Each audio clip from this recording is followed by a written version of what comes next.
Bienvenue, merci de nous rejoindre pour l'information sur RTI 1.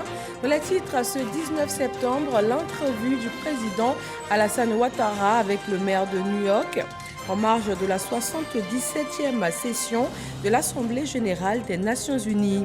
Le maire new-yorkais a salué les progrès réalisés par la Côte d'Ivoire au cours de ces dernières années. Il a souhaité le renforcement de la coopération avec sa ville.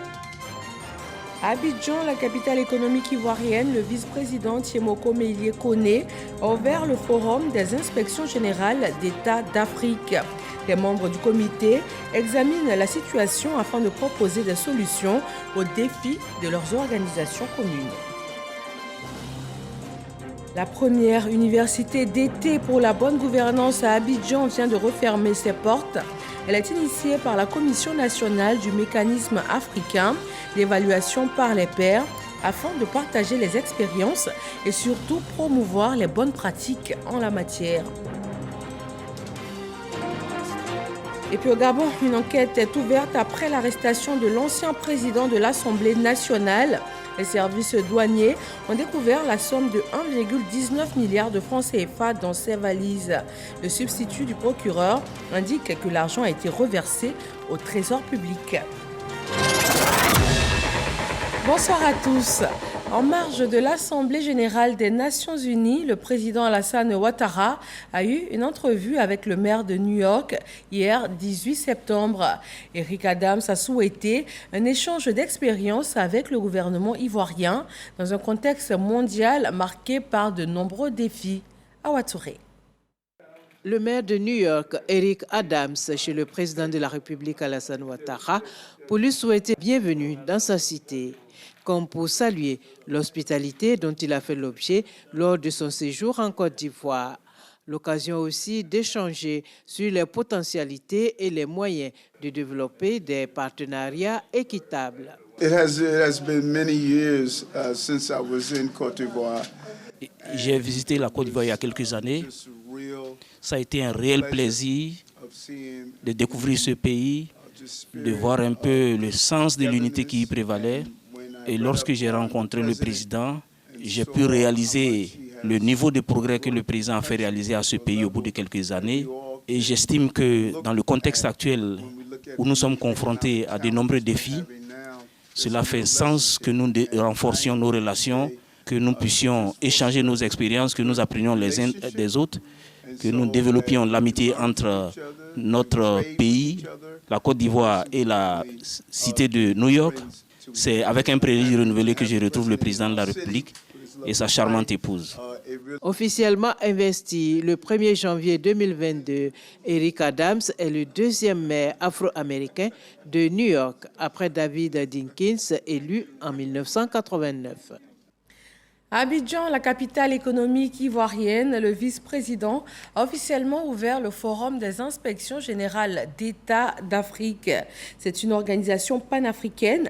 Elle a été créée afin de répondre aux exigences d'une gouvernance efficace et inclusive sur le continent africain. Alexis Ouedraogo. Le Forum des inspections générales d'État et institutions assimilées d'Afrique FIGE est créé en 2006 à Djibouti pour répondre aux exigences d'une gouvernance efficace et inclusive en Afrique. Après ces années d'existence et de longs mois d'inactivité du fait de la Covid-19, ses membres sont à Abidjan pour réfléchir à la redynamisation de l'organisation. On fait des audits, mais c'est des éléments très spécialisés. Donc il faut des hommes compétents pour faire ce type de travail. Donc le FIGE a jugé nécessaire de créer un institut de formation pour former des spécialistes en audit, en investigation, en inspection, en contrôle interne. Notre objectif, c'est que le FIGE fonctionne correctement après cette réunion. Le FIGE veut accentuer le renforcement des capacités de ses membres à travers l'IFIGE, son institut de formation dans le siège d'Ayam-Sokro. Nous avons constaté que le système dans lequel nous travaillons est en train d'évoluer. Et pour l'accompagner, nous avons décidé lors de notre dernière Assemblée générale de revoir toute la stratégie de l'IFIGE pour l'adapter à nos besoins. C'est pour ça que nous avons chargé un comité qui a fait des propositions et qui travaille en étroite collaboration avec nous. Ces propositions seront examinées par le comité directeur d'IFIGE et seront soumises à la prochaine Assemblée générale pour pouvoir mettre en place un plan de relance et de redynamisation de l'IFIGE pour qu'ils puissent répondre aux besoins de toutes les inspections générales d'État et des inspections assimilées. Représentant le chef de l'État, le vice-président Thiemoko Mele Kone salue ce rendez-vous de la bonne gouvernance et dresse le tableau des actions et avancées de la Côte d'Ivoire dans ce secteur. Cet institut permettra de mettre à la disposition de nos États respectifs des ressources humaines compétentes. L'attente de cette noble ambition est indissociable avec la bonne gouvernance que nos États sont appelés à ériger en normes de gestion de l'action publique. Je puis donc vous assurer de tout l'intérêt que le président de la République accorde à vos travaux. Il formule, bien évidemment, le vœu que vos conclusions et recommandations contribuent à rendre davantage dynamique le Forum des inspections générales d'État et institutions assimilées d'Afrique et son institut de formation. Le FIJ compte à ce jour 27 institutions et 21 pays. La rencontre se tient en prélude, notons-le, à son assemblée générale annoncée du 17 au 19 octobre prochain à Brazzaville. Et on parle encore de bonne gouvernance avec la première université d'été pour la bonne gouvernance. Elle a refermé ses portes. C'est une initiative de la Commission nationale du mécanisme africain d'évaluation par les pairs. Elle vise à promouvoir les bonnes pratiques en matière de gouvernance. Isaïo. Rideau sur la première université d'été pour la bonne gouvernance, organisée par la CNMAEP, Commission nationale du mécanisme africain d'évaluation par les pairs. Cette rencontre, qui a réuni à Abidjan des experts du MAEP continental, a permis pendant 4 jours de traiter des sujets liés à la lutte contre la corruption en Afrique. La corruption a atteint le tissu économique et social aussi bien ici qu'ailleurs. La corruption constitue ce qu'on appelle une question transversale, c'est-à-dire des questions qui sont communes à tous les États qui ont été évalués par le mécanisme africain d'évaluation par les pairs.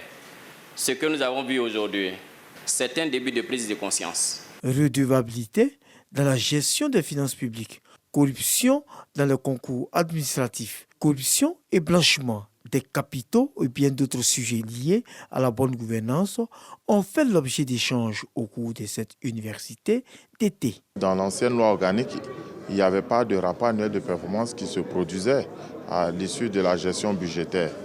Maintenant, tous les ministres élaborent des rapports annuels de performance des programmes dont ils ont la charge qui sont transmis à la juridiction financière qui est la Cour des comptes. Il y a là une avancée très marquante. Comment je fais pour réussir un concours? Quand on se pose ces questions élémentaires, on se met au travail et pour obtenir ce qu'on appelle la formation. Je crois que notre panel sur les concours administratifs l'a suffisamment démontré avec le propos du représentant de l'ENA. Il faut déjà se former. La formation, c'est essentiel, c'est important de former. Et il ne faut pas considérer que les gens sont de mauvaise foi. Il faut considérer que les actions peuvent être liées à un déficit de formation. Représentant la ministre d'État, ministre des Affaires étrangères et de l'intégration africaine, à la cérémonie de clôture, Kouyaté Abdoulaye a réitéré l'attachement du gouvernement à la bonne gouvernance. Nous pouvons présager de la pertinence des données qui en sortiront, vu la qualité des experts qui se sont retrouvés ici à cette occasion. Pour notre part, nous pouvons promettre de nous en inspirer parce que vos résolutions seront les baromètres, n'est-ce pas, de la gouvernance ivoirienne. Au terme de cette rencontre en terre ivoirienne, les représentants du MAEP Afrique ont pris l'engagement d'institutionnaliser cette université d'été dans le lot de leurs activités. À Ferkissédougou et à Korogo, dans le nord de la Côte d'Ivoire, le ministre des Transports, Amadou Koné, a échangé avec les acteurs du transport. Au centre de cette rencontre, les réformes envisagées pour la modernisation des transports en Côte d'Ivoire. Kader Sogodogo. Salle de réunion de la préfecture de Ferkissédougou. Les acteurs du transport de la région du Djologo sont autour de leur ministre. Amadou Koné présente la nouvelle vision que le chef de l'État a pour les transports en Côte d'Ivoire. Des réformes pour mettre le cap sur la modernisation. Routes neuves, permis de conduire, Renouvellement du parc auto, formation des acteurs, le renouveau de l'univers des transports est expliqué et ils sont invités à s'y inscrire. Il y a des investissements importants qui sont faits dans le pays au profit des transporteurs, mais aussi des investissements importants donc dans le Tchologo. Ils devront s'organiser parce que ce que nous sommes en train de faire, c'est que vous avez vu le port sec, donc qui va créer des opportunités, notamment pour les transporteurs de marchandises. Donc il était important pour eux qu'on leur parle du projet, qu'on leur demande de commencer à s'organiser pour tirer tout le profit donc, de cet important investissement qui est fait et qui sera une réalité dans 2 ans. Et puis profiter de l'occasion pour les exhorter à plus de professionnalisme. À Korogo, le contenu du message n'a pas varié. Les acteurs de la région du Poro, réunis à la préfecture, ont suivi avec beaucoup d'intérêt le message livré par le ministre des Transports, Amadou Kone. D'un point de vue général, cela représente une opportunité réelle. Les transporteurs, que ce soit du Tchologo, que ce soit de la Bagoué, que ce soit du Poro, sont heureux aujourd'hui de cette démarche du ministre qui permet toute démarche aujourd'hui du gouvernement à travers le ministère des Transports ou d'autres ministères techniques qui visent à professionnaliser le secteur du transport, qui vise à tout mettre en œuvre pour que le transporteur puisse rentabiliser son affaire, puisse avoir retour sur investissement. Nous disons que ces démarches sont vraiment les bienvenues. Les délégués présents ont promis relayer le message dans tous les hameaux du Tchologo et du Poro. Et cet acte héroïque qui nous conduit dans la localité d'Okrouyo, région de la Nawa, 2 sages-femmes ont sauvé la vie d'une femme en travail en cours d'évacuation à l'hôpital général de Soubré. Les conditions de l'accouchement étaient difficiles et la route dégradée n'a rien arrangé à la situation. Les sages-femmes ont dû pratiquer l'accouchement sur place en chemin. Elles ont même dû pousser l'ambulance pour lui permettre d'avancer. La bravoure de ces agents de santé a été saluée par le ministère de la Santé. Le reportage de Frédéric Oulaï et Abou Sanogo. Au ministère de la Santé, de l'Hygiène publique et de la couverture maladie universelle, les sages-femmes Nadège Bailly et Juliette Kofi reçoivent les félicitations de leur tutelle pour leur acte héroïque. Les faits remontent au samedi dernier à Okrouyo dans la région de la Nawa, en service au centre de santé urbain de Okrouyo. Ces agents ont porté assistance à une parturiente dans des conditions inhabituelles.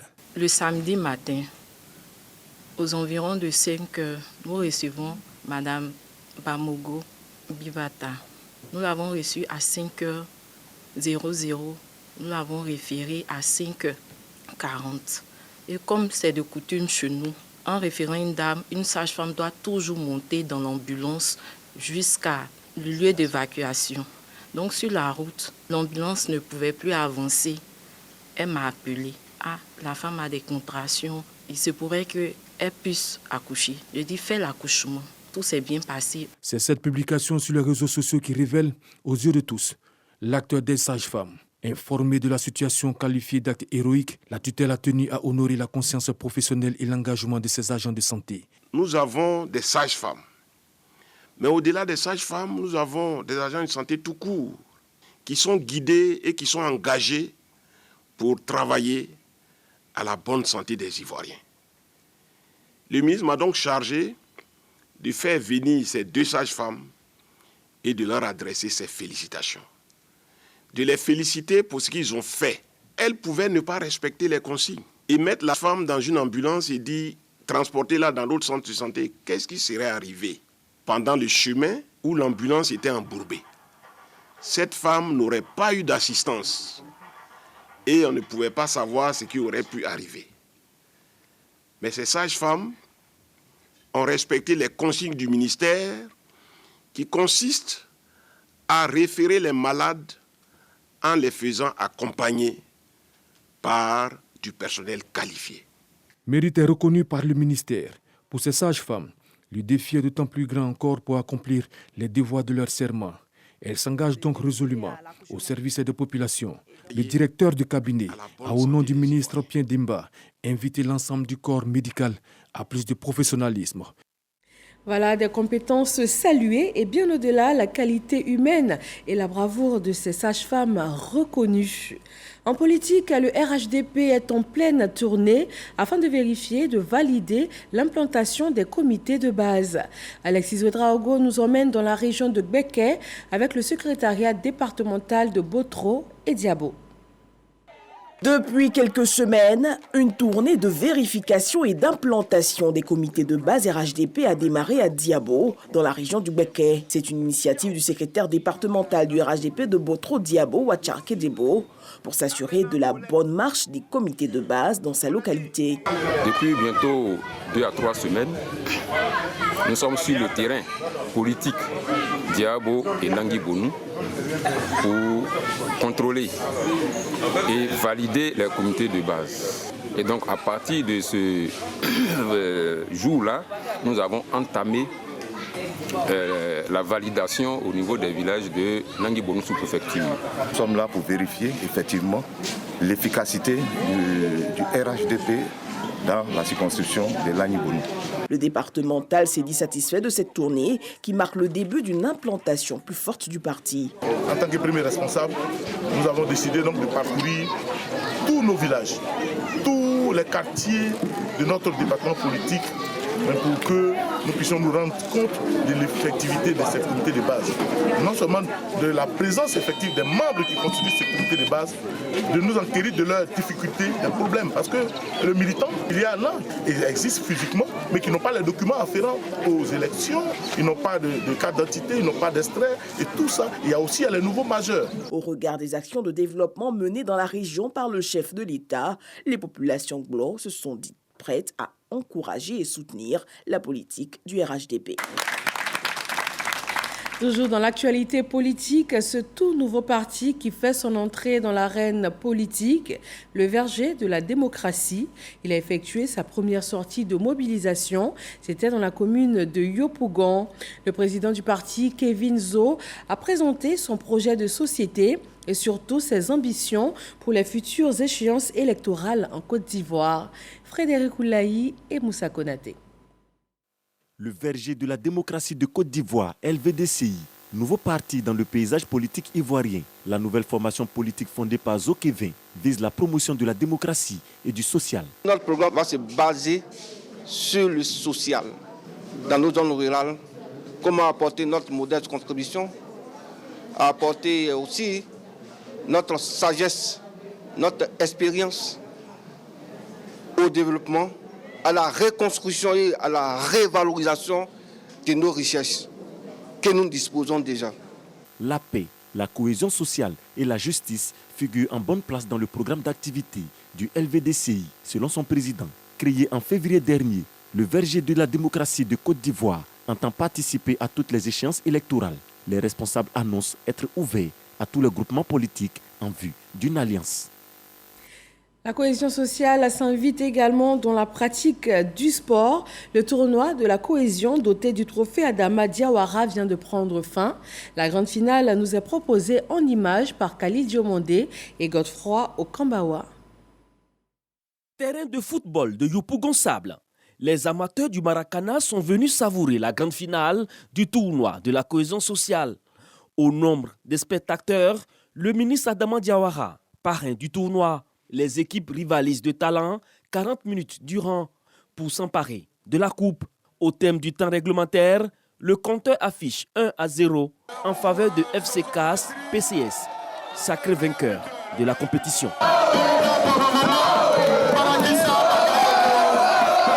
On remercie beaucoup le ministre pour ce tournoi. Vraiment, ça nous a fait plaisir quand on s'est bien amusé pendant ces vacances. Et on espère les années à venir qu'il va toujours nous soutenir. Malgré la défaite, nous nous sommes épanouis pendant les vacances.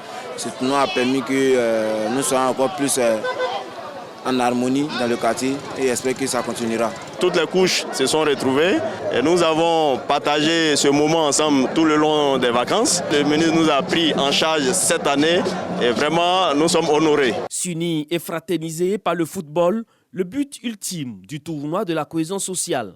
Et au vu du climat de paix qui a régné tout au long de la rencontre, le ministre Adama Diawara traduit sa satisfaction.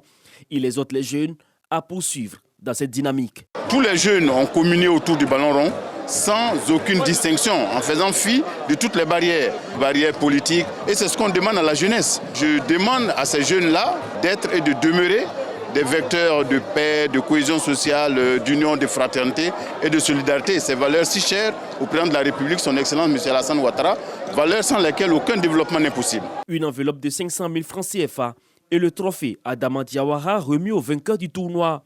Quant à l'équipe finaliste, elle est repartie avec la somme de 300 000 francs CFA, des médailles et une coupe. Le meilleur joueur de la compétition et l'équipe Fair Play gratifiés respectivement de montant de 100 000 francs CFA. Journée socio-culturelle des élèves et étudiants de Zanaplé-Dougou. C'est dans la sous-préfecture de Ouangolo-Dougou. Il s'agit pour eux de promouvoir la paix, l'entente et l'unité afin de participer pleinement au développement de leurs différentes localités. On voit cela avec Kader Sogodogo. Une journée pour la cohésion sociale et la paix à Zanaplé-Dougou, village de la sous-préfecture de Ouangolo-Dougou. Cette action est à mettre à l'actif de la jeunesse de ce village qui, le faisant, veut compter sur la cohésion pour amorcer le développement de leur village. Le but de cette activité, c'est de renforcer la solidarité, la cohésion sociale, l'entente entre nous, les élèves et étudiants, y compris les habitants de Zanaplé-Dougou. Nous tenons à lui dire vraiment merci pour tout ce qu'il fait pour la jeunesse et les femmes du village. En tout cas, c'était une très belle cérémonie. Venir apporter le soutien aux enfants avec les talibans, avec l'ordinateur, vraiment c'est une très bonne chose.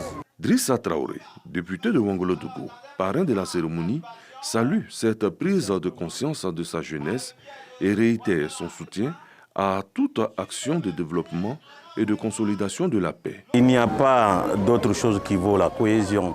Et je peux vous rassurer, toutefois qu'il s'agira de la cohésion et de vivre ensemble, je serai à ce rendez-vous. Nous avons besoin de soutenir le chef de l'État, son Excellence Alassane Ouattara. Pour nos jeunes, je leur dis de travailler, de regarder dans le bon sens, de respecter les parents, de se conduire bien à l'école.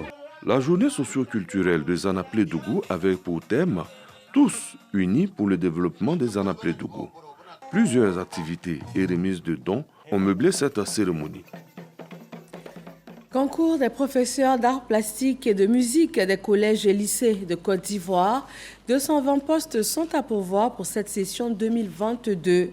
Les épreuves écrites ont démarré aujourd'hui. Serge Pacom Didi et Isaïo. Les épreuves de la session 2022 du concours de recrutement des professeurs de musique et d'art plastique des lycées et collèges de Côte d'Ivoire lancées. Environ 1000 étudiants du Centre de formation pédagogique pour les arts et la culture de l'INSAC, Institut national supérieur des arts et de l'action culturelle, composent depuis ce lundi. Le concours a démarré par l'épreuve de français. Les épreuves sont abordables. Je pense qu'on peut s'en sortir avec un peu de chance. Je trouve que le sujet il est abordable. En toute chose que par la volonté de Dieu, voilà, on puisse vraiment donner ce que nous avons de nous-mêmes. Au total, 220 postes sont disponibles pour cette session 2022. Les partenaires de ce concours, le ministère de l'Éducation nationale, la direction de la fonction publique et le ministère de la Culture et de la francophonie sont venus s'assurer du bon déroulement des compositions. Il s'agit de faire la promotion du mérite et de la qualité, pour ne retenir que les étudiants les plus brillants qui auront satisfait aux critères tels que définis par le jury. Il s'agit de la formation des maîtres. La formation des maîtres est éminemment importante. Dès l'entame, il fallait absolument que ceux qui accepteront de se soumettre au processus de formation soient des jeunes étudiants et des jeunes étudiantes choisis sur la base des valeurs énumérées. Le mérite et la qualité, et le concours va se dérouler de façon très transparente et dans la rigueur. Les arts plastiques, la formation musicale, l'épreuve orale sont les autres disciplines dans lesquelles composeront ces étudiants jusqu'au vendredi 23 septembre 2022. Les admis auront droit à 2 ans de formation, soit une année théorique et une autre consacrée au stage pédagogique d'une durée de 9 mois. L'émission de vacances de RTI Boaké, il était une fois, s'est refermée sur la victoire du groupe venu de Ngata Dolikro, région du Bélier. Il s'agit d'un programme télé qui éduque et contribue à la promotion et à la sauvegarde de la tradition, cela à travers nos contes et proverbes. Le reportage de Soro Corona. Apothéose de la deuxième édition de l'émission des vacances, il était une fois de TV Boaké. Avec 12 groupes retenus pour les manches éliminatoires, seulement 4 ont pu accéder à la finale. Poto Katio de Katula, Areba d'Atekoubé, succès groupe de Ngata Dolikro et Famille Bonheur de Boaké. Pour cette finale, le centre culturel Jakaka a tout simplement refusé du monde. Occasion pour le représentant du directeur général du groupe RTI de féliciter TV Boaké. David Mobio rappelle que les émissions des vacances sont des moments pour la RTI de permettre à la jeunesse de passer des vacances saines. Je voudrais vraiment remercier la direction même de RTI Boaké qui a pu concocter cette année, il était une fois, une émission qui a réuni la grande partie de la jeunesse. Ces émissions de vacances, pour la direction générale, c'est une manière d'occuper sainement cette jeunesse et d'inculquer à cette jeunesse les valeurs qui puissent l'emmener à être des responsables de ce pays d'avenir. L'émission Il était une fois suivait aussi une tribune révélatrice des talents. Ainsi, les meilleurs proverbes et conteurs sont récompensés par des élus et cadres amoureux de l'art et de la tradition africaine. C'est un travail collectif et si nous sommes arrivés là, c'est parce qu'on a accepté les critiques et on a travaillé dur pour en arriver là. Le proverbe est comme les citations que nous avons en Occident. Le proverbe a permis à nos parents de nous éduquer, de nous inculquer des valeurs. L'honorable Traoré Drissa ne pouvait pas rester en marge de cette émission. Et il nous a conviés pour venir le représenter et adresser nos félicitations à la RTI Boaké. Dans cette finale âprement disputée, c'est au détail près que succès groupe de Ngata Dolikro s'est imposé.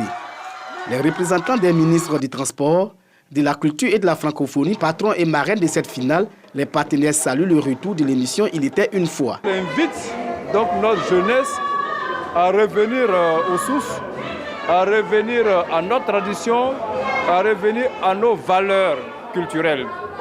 Et nous pensons que c'est important dans l'éducation de la jeunesse.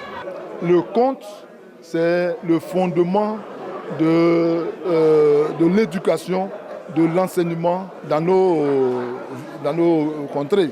Amour et pardon, thème du concours Il était une fois, édition 2022. Les agents des ambassades et consulats généraux de Côte d'Ivoire en Europe et en Afrique du Nord renforcent leurs capacités. Une formation sur l'état civil consulaire des Ivoiriens vivant à l'étranger. Elle vient permettre d'améliorer le service public rendu par ces représentations diplomatiques. Jean-Marc Djadji.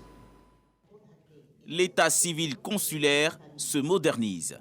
Un atelier de renforcement des capacités se tient à Paris, destiné aux agents des ambassades et consulats généraux de Côte d'Ivoire en Europe et en Afrique. Il vise l'amélioration du service public de l'état civil et l'harmonisation des actes. C'est parti du constat fait chaque année à l'examen des registres par le procureur de la République qu'ils étaient mal tenus, c'était mal transcrit, il y avait des ratures et il y avait beaucoup de problèmes pour les usagers à obtenir copie de ces actes. Sur la base de tous ces constats, donc le ministère d'État a décidé de faire cette formation pour former les agents de toutes nos missions et postes consulaires. Nous sommes là pour essayer de former nos agents en charge de l'état civil afin d'harmoniser la pratique. Pas d'état civil consulaire de Paris avec des documents non standardisés. Parce qu'il est dit dans la nouvelle loi que c'est l'imprimerie nationale qui édite les registres d'état civil consulaire. Mais il y a aussi certaines règles de base qu'il faut connaître, le fondement juridique même.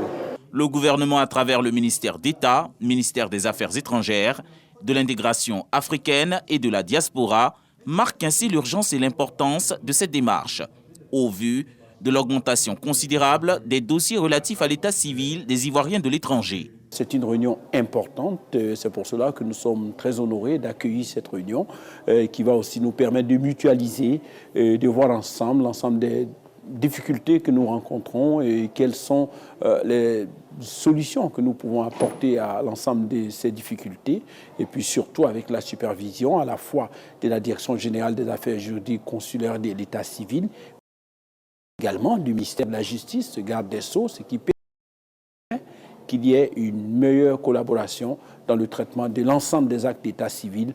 Pendant 3 jours, une trentaine de représentations diplomatiques et des postes consulaires d'Europe et d'Afrique du Nord ont échangé sur les questions consulaires lors de cet atelier initié par la Direction générale des affaires juridiques.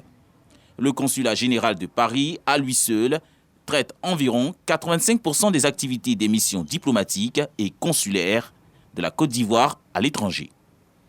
L'actualité sur le continent nous conduit au Gabon. L'ancien président de l'Assemblée nationale, maintenant à la tête de l'opposition, a été arrêté samedi lors d'un contrôle douanier alors qu'il revenait du Congo-Brazzaville. Les gendarmes gabonais ont retrouvé dans ses valises 1,19 milliard de francs CFA. Le substitut du procureur indique que l'argent a été reversé au trésor public et qu'une enquête a été ouverte par le parquet. Et puis cette actualité qui focalise l'attention du monde entier, les obsèques de la reine Elisabeth II, des funérailles d'État qui démarrent après 10 jours de deuil national. Elle est inhumée ce 19 septembre, jour déclaré férié par le roi Charles III. Une journée à laquelle ont assisté de nombreux chefs d'État, des centaines de milliers de Britanniques sortis pour rendre un dernier hommage à leur reine. Et voilà, merci de rester connectés sur nos antennes. Nous vous souhaitons de passer une très belle fin de soirée. À demain.